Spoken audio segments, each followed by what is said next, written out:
वहीं स्वामी प्रसाद मौर्य की non stop बयानबाजी के बीच सवाल उठ खड़ा हुआ है कि क्या भाजपा 2024 में स्वामी की बेटी और बदायूं से सांसद संघमित्रा मौर्य को दोबारा टिकट देगी।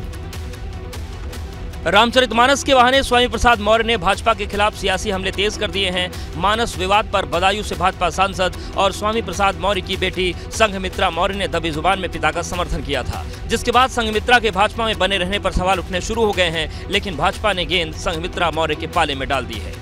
वो हमारी सांसद है और हमारे संबल से जीती है, लेकिन तय उन्हें करना, ये निर्णय संघमित्रा जी को करना है।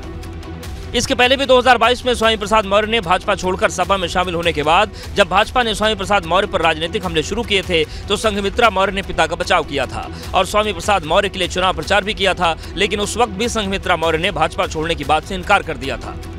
और रामचरितमानस विवाद पर पहले पिता का समर्थन करने वाली संघमित्रा मौर्य ने इस बार भी बदायूं से 2024 का लोकसभा चुनाव लड़ने का दावा किया है। हालांकि भूपेंद्र चौधरी का बयान संघमित्रा मौर्य के लिए संदेश है कि उन्हें पार्टी और पिता में किसी एक को चुनना होगा।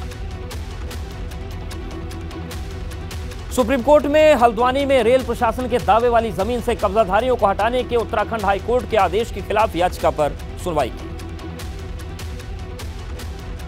उत्तराखंड सरकार और रेलवे ने सुप्रीम कोर्ट से मामले का समाधान खोजने के लिए समय मांगा है, जिसके बाद हाईकोर्ट ने कहा कि हल्द्वानी के अतिक्रमण 8 हफ्ते तक नहीं हटाए जाएंगे। मामले में अगली सुनवाई 2 मई को होगी। इससे पहले भी 5 जनवरी को सुप्रीम कोर्ट ने हाईकोर्ट के फैसले पर रोक लगा दी थी। बनभूलपुरा में रेलवे की 29 एकड़ जमीन पर लोग रहते हैं। रेलवे ने नोटिस जारी कर अतिक्रमणकारियों को 9 जनवरी तक कब्जा हटाने को कहा था। उत्तराखंड की नैनीताल हाईकोर्ट ने अवैध कब्जे को गिराने का आदेश दिया था, लेकिन कोर्ट के आदेश के खिलाफ लोगों ने प्रदर्शन किया और सुप्रीम कोर्ट का दरवाजा खटखटाया था। हल्द्वानी के बनभूलपुरा में अतिक्रमण का आरोप है। रेलवे की जमीन पर अतिक्रमण का आरोप सुप्रीम कोर्ट में चल रहा है मामला। सुप्रीम कोर्ट ने हाई कोर्ट के फैसले पर रोक लगा रखी है। 5 जनवरी को पहली सुनवाई हुई थी। हल्द्वानी रेलवे स्टेशन के आसपास का इलाका करीब 2 किलोमीटर से भी ज्यादा क्षेत्र को कवर करता है। यहाँ के आधे परिवार भूमि को पट्टे का दावा कर रहे हैं। इस क्षेत्र में 4 सरकारी स्कूल, 11 निजी स्कूल, 1 बैंक, 2 ओवरहेड पानी की टैंक, 10 मस्जिद और 4 मंदिर हैं।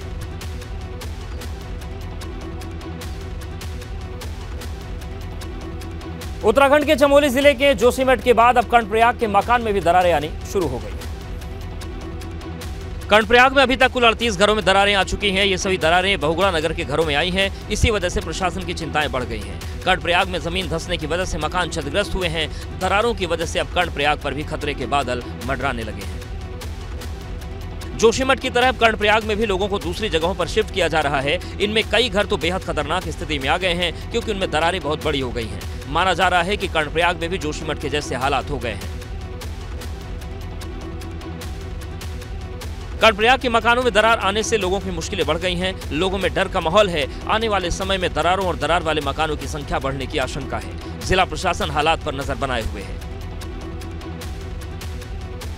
जोशीमठ में जमीन धंसने से आई आपदा में विस्थापन का कार्य अभी तक पूरा नहीं हो पाया। ऐसे में कर्णप्रयाग में मकानों में आई दरारों ने प्रशासन की मुश्किलें बढ़ा दी हैं।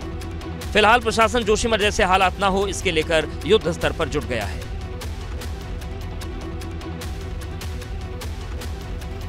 चारधाम की यात्रा की शुरुआत इस बार अप्रैल महीने से शुरू हो जाएगी, जिसको लेकर प्रशासन ने तैयारी शुरू कर दी है। चारधाम यात्रा को सुरक्षित बनाने के लिए सरकार एक्शन मोड में है। हालांकि अभी करीब 2.5 महीने का वक्त है। अप्रैल महीने से यात्रा की शुरुआत होगी। उम्मीद जताई जा रही है कि चारधाम यात्रा में भारी संख्या में श्रद्धालु पहुंचेंगे, इसलिए यात्रियों के लिए रजिस्ट्रेशन अनिवार्य किया गया है।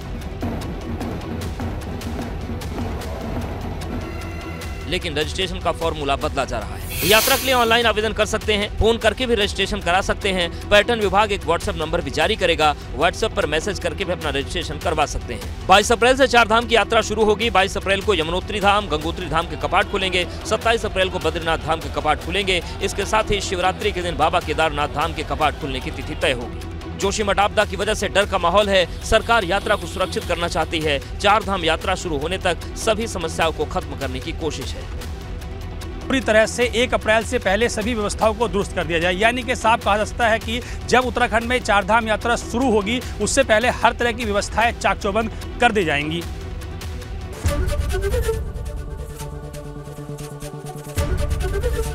एबीपी गंगा, खबर आपकी, जुबान आपकी।